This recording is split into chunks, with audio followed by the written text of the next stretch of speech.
Have the second panel discussion on the topic Sustainable Farming Practices for Climate Resilient Future, exploring regenerative agriculture, soil health, and carbon sequestration strategies.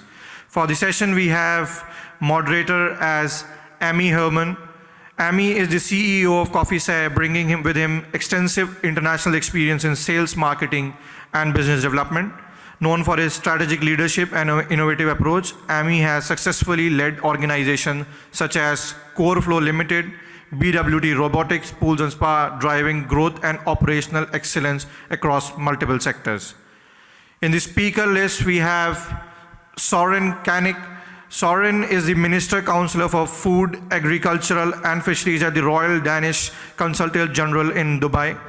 With nearly 2 decades of global experience, he leads the Denmark's regional efforts across the MENA region and driving sustainable agricultural innovation and partnerships. Along with them, we have Dr. Reggie. Dr. Reggie is a globally renowned technologist, sustainability ambassador, and innovative leader with over 34 years of cross-sectoral experience. A Stephen Hawking Award 2004 recipient and Fellow of Royal Society. He has been awarded at the UK House of Lords for its leadership. Along with them, we have Samira Alam, who is a visionary leader with extensive experience in finance, insurance, and IoT, dedicated to bridging the micro-insurance gap in the agricultural sector across Asia, Africa, and Middle East. Samira has been working with Lloyd Banks, Bloomberg, Reuters, and European space agencies. Please give them a huge round of applause. I would request that the team to please place the chairs and let's welcome all of them. Check. Hi, good morning, everyone. What a pleasure to be here. And from Mars back to Earth, we have a very interesting panel here with, I think, amazing list of panelists. So let's get started. Soren, starting with you. Given Denmark's strong track records in sustainable agriculture, how do you see Danish innovation in regenerative farming and carbon sequestration being adapted or transferred to regions like MENA, where climatic and soil conditions are very different? Thank you, Ami. I think that's an interesting question. I think what we first have to look at is that we are all inhabiting a similar world. We are not on Mars, and we have opportunities to basically work together. So of course, in Denmark, we've gone through a progression of traditional chemical agriculture, where we have taken all the streams and made them straight and made all the farms square and thus increased production. And we found out that that was not a very good way to go on if you want to preserve a living inhabitant, so we don't have to go and do agriculture at Mars expediently. So we have worked very hard for the last 20 years to work on sustainability in agriculture. And this year we actually we launched the plan for Green Denmark, which basically for the first time, because we have made it legally binding that Denmark has to reduce their CO2 emission by 70% by 2030 and become net zero by 2050. And we can't do that without addressing the elephant in the room, which is agriculture, who is a major emitter of CO2 and methane. Yeah. So what we did was that we made a law, or a law for what is it called, the plan for Green Denmark, where we said, okay, we have the parameter, we have to reduce emission by 70% by 2030. How do we do that? And that meant that we it's kind of like a Swiss challenge. This is what we have to do. So we brought all the stakeholders in the room, both industries, farmers, government, environmental organizations, and so forth, and we came up with a plan where basically we will put a CO2 tax on agriculture, which when we look around, especially in this part of the world where food security is a major issue, a lot of people say, but why will you remove 25% of the arable land, go from 15 to 40% forest cover in 20 years, and take away all the low-lying water-intensive areas out of production while maintaining production? And that's where innovation comes in. So obviously we have great biosolution companies in Denmark like Novonesis that are working on increased yield by using both pre and using bacteria and enzymes in order to increase the take-up of water and nutrients in the crop and increasing the crops with about 30%. They are also very active in the MENA region as well. Another way that we are doing is that whatever we are getting in on the CO2 tax plus another 5.5 billion euro in a fund, we are going to invest back into innovation and technology to increase sustainable agriculture. Now, how do we then move it into MENA, which have an arid climate? Now, Denmark is cold and wet. It's a good place to do agriculture. We can basically use many of the same things, especially when it comes to converting into CO2 emissions reduction by increasing biogas production. So we all know that, for instance, Dubai is putting a gate fee in by the turn of the year on municipal waste. Now in Denmark, when we had the invasion of Ukraine, Denmark's share of biogas compared to natural gas was only about 10%. Now it's already up to 50%, and we expect to be 70% by 2030. Now, how do you get that? You get that by using farm residue and mixing it up with municipal waste to generate biogas.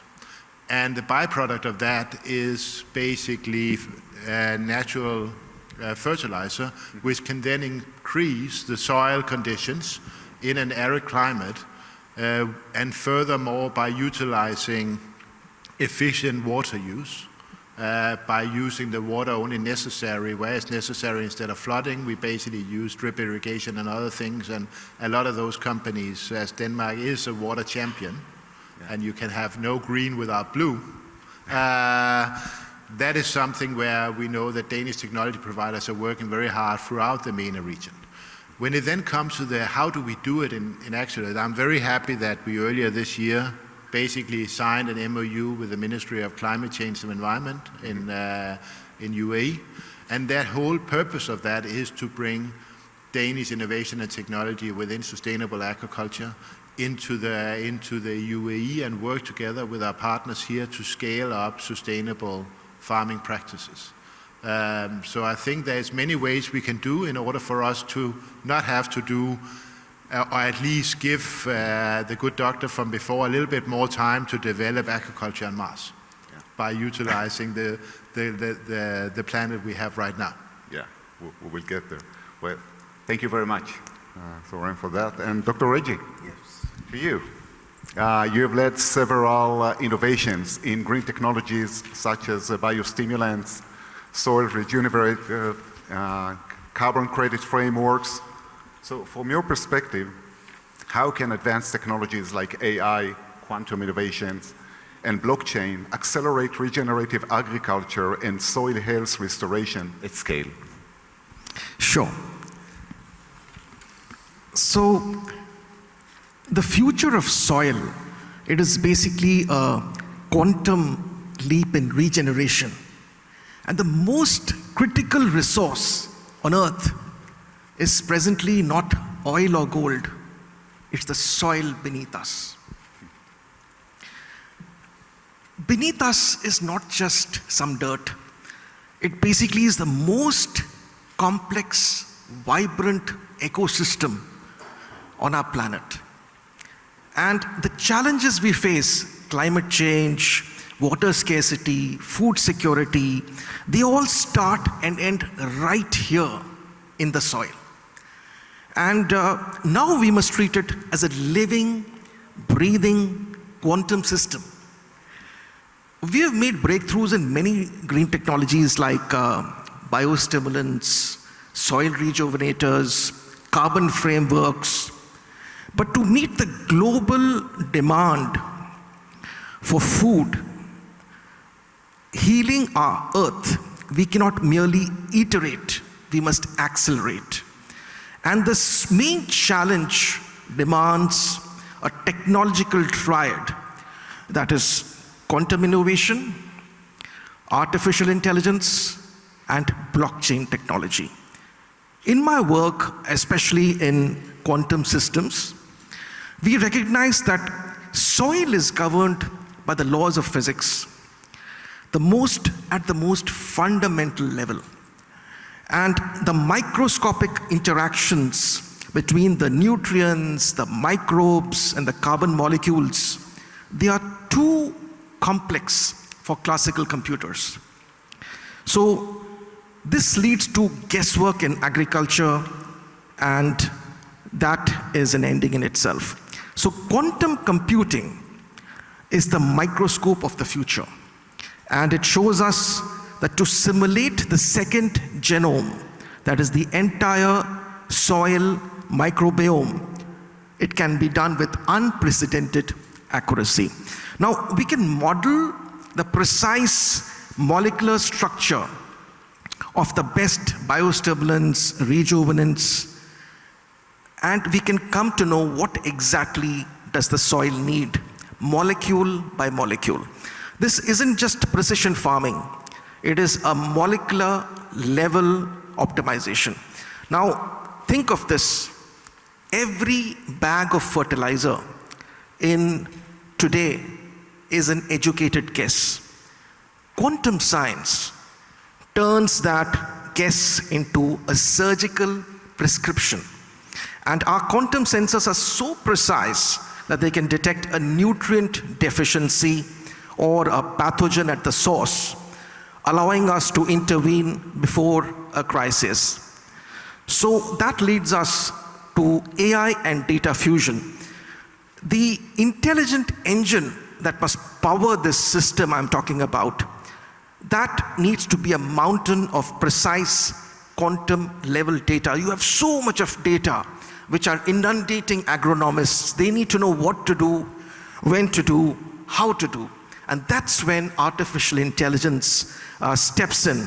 And AI is the operating system that turns everything into actionable insight. We talked about Green Denmark, 2050. All that means that there's a lot of data that is being generated in the country, and all that data needs to be taken into actionable insight. Now, here is the game changer. We don't just use one single data source. We use multiple data sources and fuse them. And we can combine satellite imagery, on-field sensors, molecular sensors, quantum sensors, real-time weather feeds, historical farm logs. All these processes involve a very, very massive data stream. And we need to issue directives week by week, or prescriptive plans for every single square meter in every field. Now, this means that farmers receive precise intelligence. They need to know the health of their crop. How will my crop react? They need to know what is microdosing. So this is the engine that allows these solutions to scale across continents, which creates a very, very personalized health plan for every acre on Earth. Which brings us to the third thing, that is blockchain. That basically is the pillar of trust and value, because everything on Earth nowadays, the first thing a bank releases, a simple app, is to do with trust. Is that app good for me? Can I get hacked? So precisely we must address this issue of trust and incentive. And regenerative agriculture, that requires effort, time, and investment. And farmers must be rewarded very fairly for becoming elementary in the planetary health. Now, this is the role of blockchain technology. Blockchain creates an irrefutable, verifiable ledger for every regenerative task. So, my friends, the future of food water, and the climate is here. It is a future where quantum innovation gives us the ultimate precision, where AI gives us a scale and intelligence, and where blockchain gives us the essential trust and financial services. Now, we need to embrace these technological triad, and that will bring a great task of regenerating the planet. Excellent, and thank you for raising the technology angle for that. I think one of the challenges would be how we and those organizations and companies that develop such technologies make it accessible to smallholder farmers. You know, companies developing huge and fascinating solutions, and then to take it to the field, to the ground, is a big challenge. And I would like to move to you, Samira, given your expertise in finance, insurance, and IoT engineering background. How do you see microinsurance and digital risk assessment tools empowering small farmers to adopt sustainable and regenerative farming practices, especially in climate vulnerable regions? Thank you. Hello everyone, it's great to be here. I just want to mention, I was just listening to Dr. Reggie and Amy, and I've just realized that, we are all here, but there is one thing in common between all of us, because globally, all farmers, they actually face the same problem. Whether it's lack of technology, access to finance, sustainability. So generally, we come from different backgrounds, but farmers, especially smallholder farmers, globally, they actually have the same problem. So once we tackle problems in one region, it's actually quite apparent to see that in Africa farmers are facing the same problem, in Asia, in the Middle East, and I think coming back to the question, yes, I have a finance background. I was in investment banking, and then I was in insurance. And one of the things I have, as soon as I came into insurance, I have noticed is how can we insure everything? In fact, I have heard the other day that some celebrity was insuring their beard or smile. So how come we don't even insure food when there is a shortage of food? According to UN, there's going to be a huge shortage of food by 2050. So how come insurance companies are not protecting food or our farmers or crops? So one of the things coming from the insurance background is saying, we don't want to go to that area of agriculture because it's not profitable.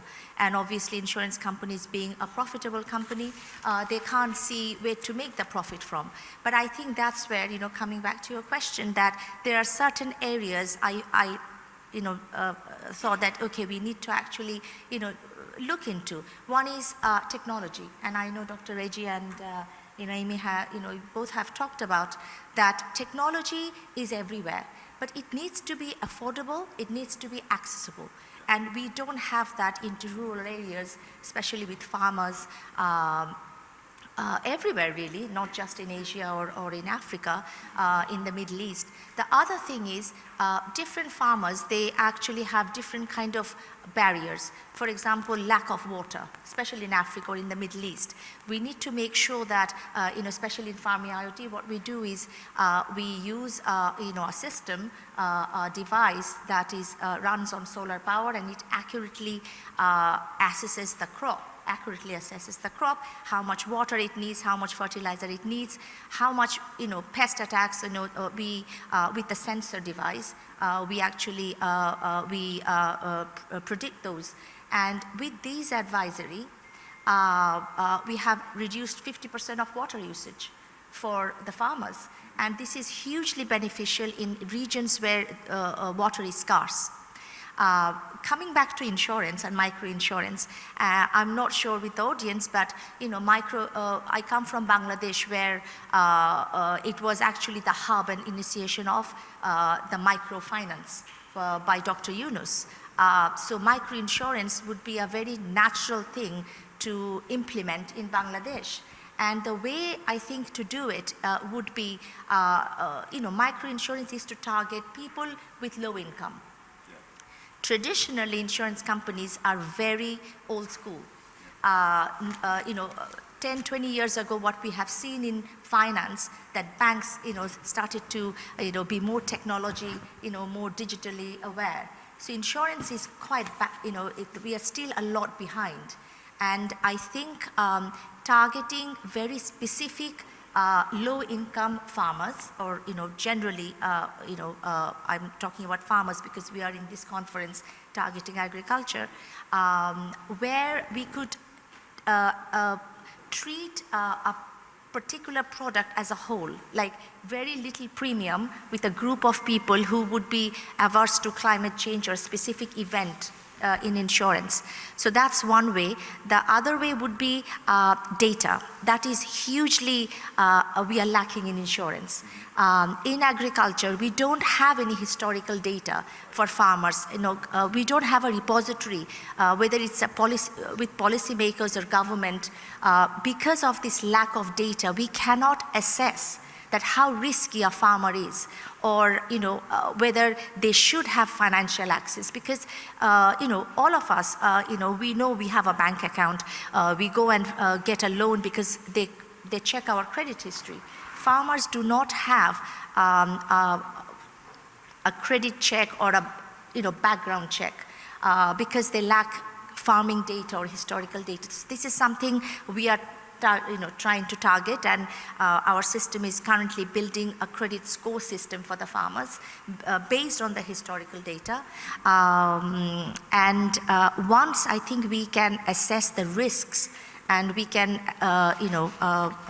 assess the problems in the agricultural sector when it comes to protection, I think then we can definitely target that. One of the things I would like to mention is that globally, and this is a global problem, the reason, I'm sure that we know that when we don't insure something and a disaster happens, we have losses, obviously.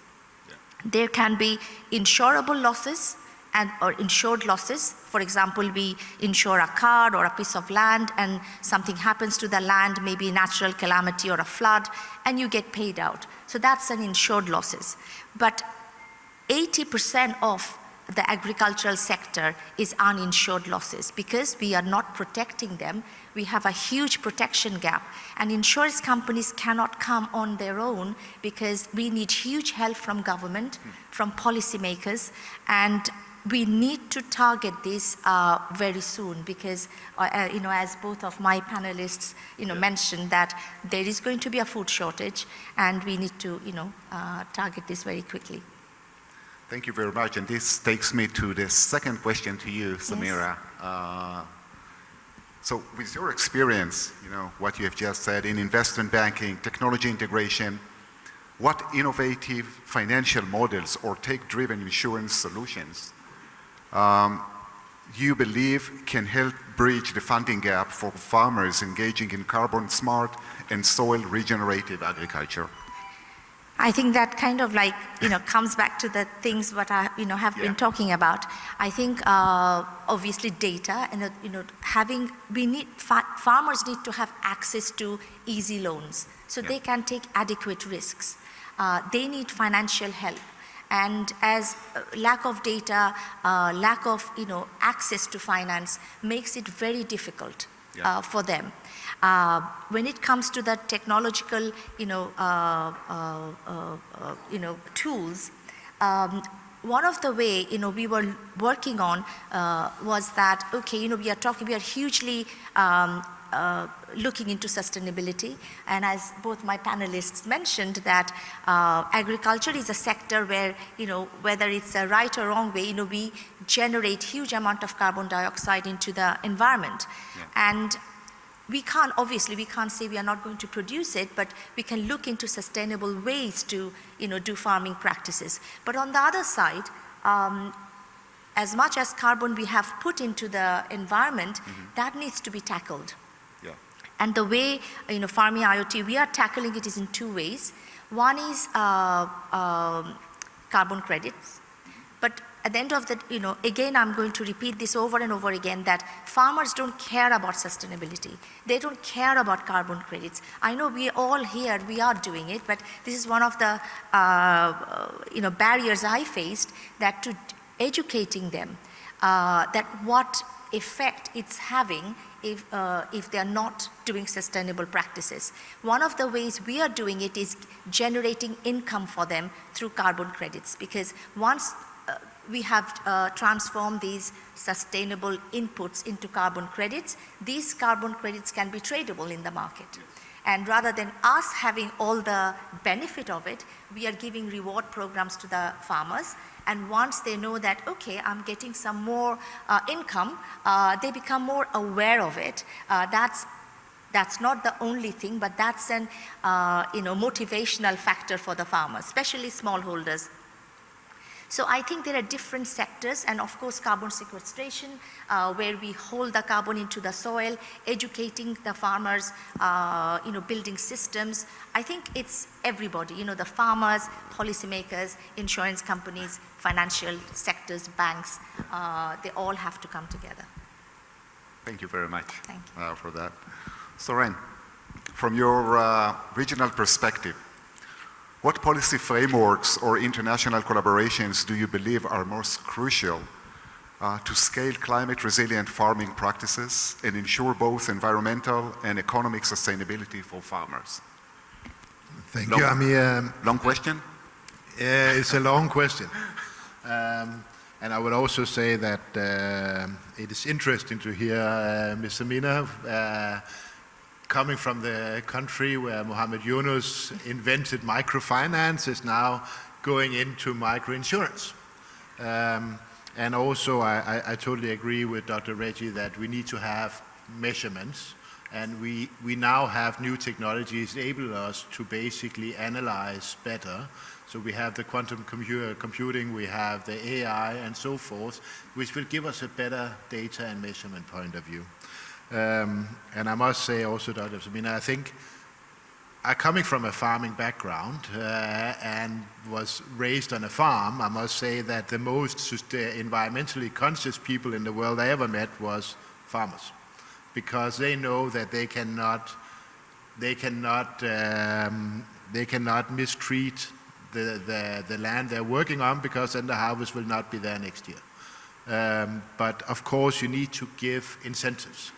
So some of the most thriving businessmen in the world are farmers, because they will know exactly what they can make money on. And if we look at sustainability, we have put in things in Denmark where if you are BCOM certified, which is a higher sustainability ranking for regenerative agriculture, you will get lower interest on your loans and your finance.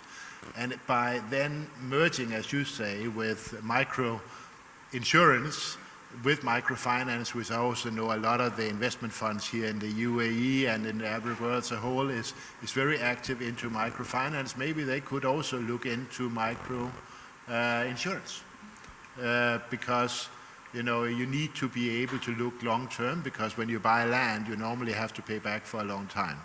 But coming back to your question, Ami, I know I talk a little bit too much, but it's also early in the morning. So as I mentioned, when it comes to, from a regional perspective, about policy frameworks, I think I bring back the example I have with the agreement on a Green Denmark as a model where you have industry, government, environmental organization, farmers, and academia working together to find a new solution. And by utilizing the huge innovation environment there is in UAE and MENA as a whole, by basically using the technology that is developed and co-developed to basically work together on creating food security. I think we all, during COVID, realized that it's not enough to have food coming in from other countries. You need to have a local food source, and there basically by doing local farming, working with a small farmer holding, but also going into on-land-based aquaculture projects, or looking into how can we do vertical farming and other things to have a local food supply. I think food security is extremely important. And also I would like to again highlight the MOU we have with MOCAI, and we are also working with other international players in this region about how do we bring investment, employment, innovation and food security into an area like this, which unlike many other arid farming areas actually have opportunity to invest.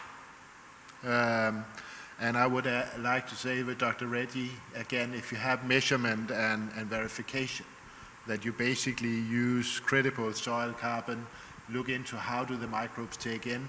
I know we have excellent companies all over the world. In Denmark, we have Novonesis, which after the merger between Christian Hansen and Novozymes, basically can use both pre- and probiotics and enzymes for soil health, and thus increasing the yields tremendously and reducing the water. I think it is, if you want to scale climate resilient farming, you need to have a shared policy and a shared commitment to it. So I think there is a lot of opportunities in which we can all work together. Being 5 million people halfway to the North Pole, we might be very smart at doing agriculture there, but it only makes sense when we scale it up in the global south and in the MENA region as well. Thank you very much. And I just learned that we have 2 ex-farmers, at least 2 ex-farmers in this panel. So it's you and me, and maybe we will learn more about you. Moving to you, Dr. Reggie, given your experience in developing climate resilient policies and sustainable frameworks globally, what policy or governance models do you believe are most effective in encouraging farmers and agribusiness to adopt carbon sequestrations and low-impact farming practices sustainably? Excellent question, and I think that's a need of the hour. So let's set the stage, the imperativeness of policy. You see, we talked about farmers.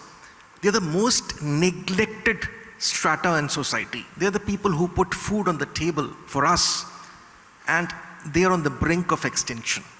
And that is why more and more farmer families are turning to other professions right now, because their income is not sufficient to sustain their own families.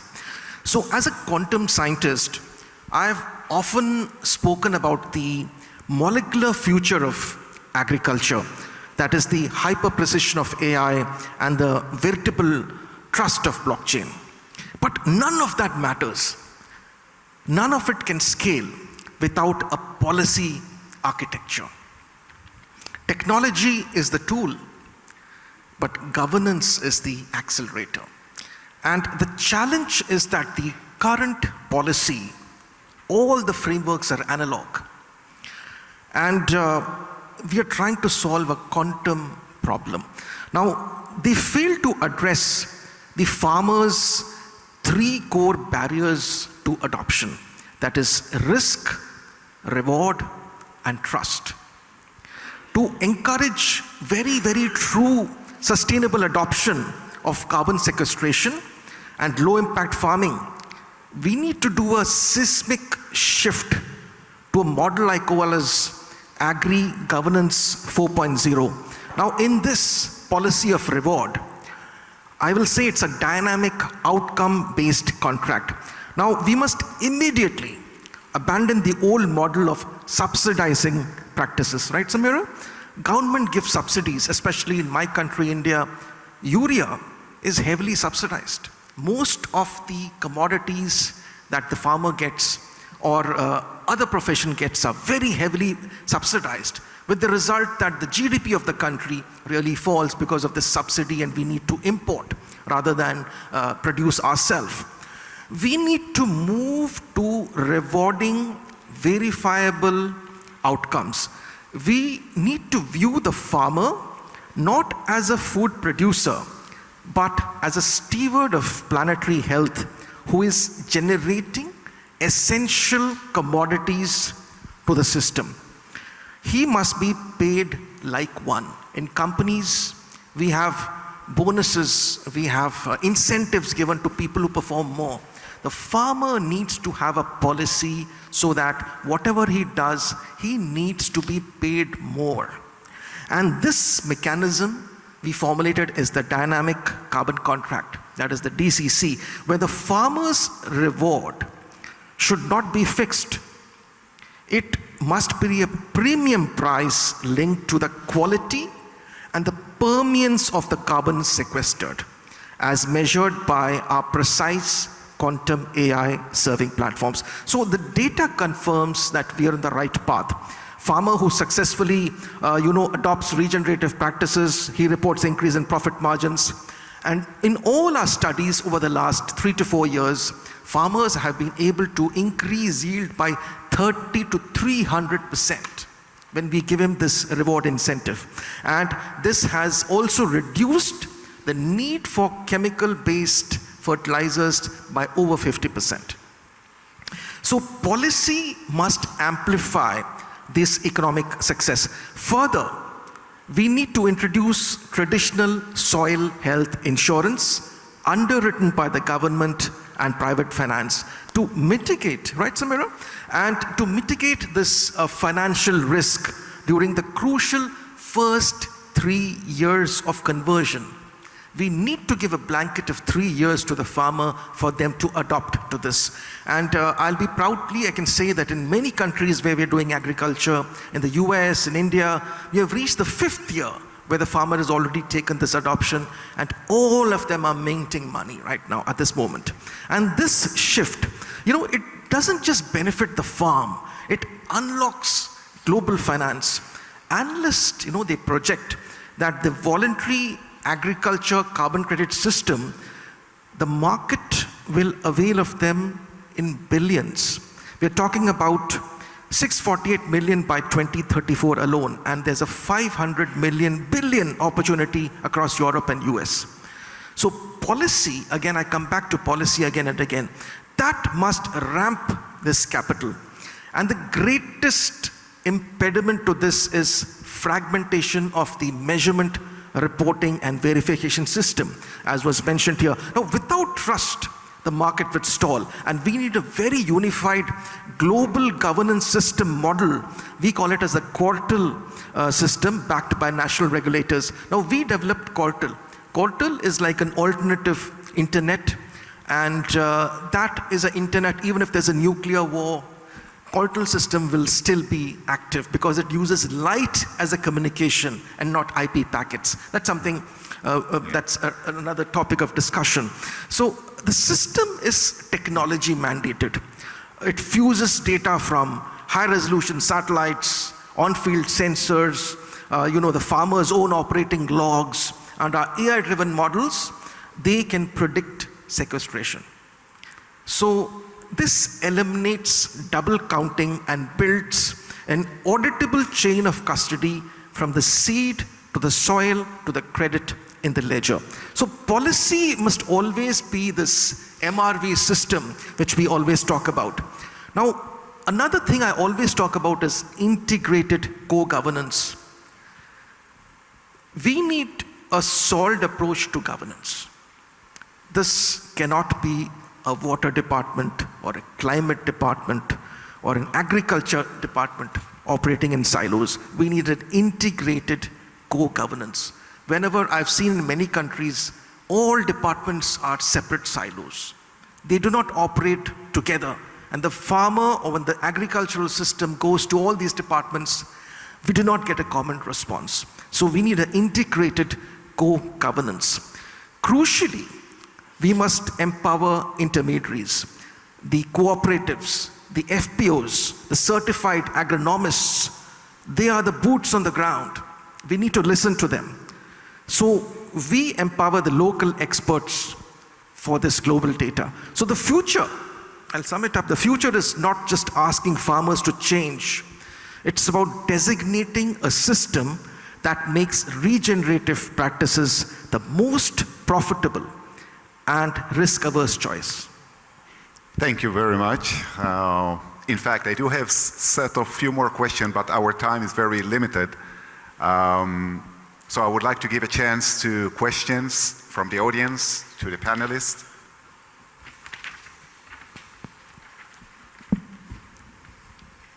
Well, everything was so clear. Okay. Yeah.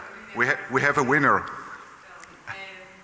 my question is for you, Soren, that you imagine or you describe that farmers need to be more local because all of us need to produce food near of the consumption. And are you imagine that for carbon, biodiversity, and including water efficiency, the logic of the market could be the same? Or do you imagine that maybe for your country you can buy carbon credits in other countries? I think when it comes to carbon credits, the system is of course not perfect. And it's also a way for, it's kind of like in certain places you can basically buy forgiveness. And I see carbon credit many times as just buying forgiveness, that okay, we are using more of our resources than we should, but then we are paying for it and giving it to somebody else. I think it is interesting, but I still think that we have big opportunities for local manufacturing of food by increasing soil health, by optimizing water consumption, enriching the soils, basically using the microbes, using the advanced data we have, and basically drive a sustainable agriculture also regionally in areas where it's available. I was driving through Charger the other day and I saw wheat fields, right? Yeah. And coming from Denmark, that for me was a little weird. But again, it is possible. It's also a matter of if regenerative farming and sustainability become bankable, then everybody will go on. And I don't agree that farmers are not making money. I was raising the example of the Danish agricultural company, farm company, that is a regenerative farming with a BCom rating, and they basically are giving return on investment for 8 to 10% a year, which is not bad when you through, because it's mainly ground, they have a AAA rating.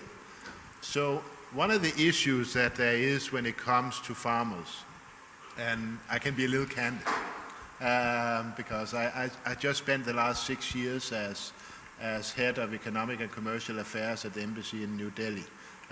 So I worked a lot with India, and before that, so I lived the last 8.5 years in India, and before that 7.5 years in Bangladesh, Cayman Asian.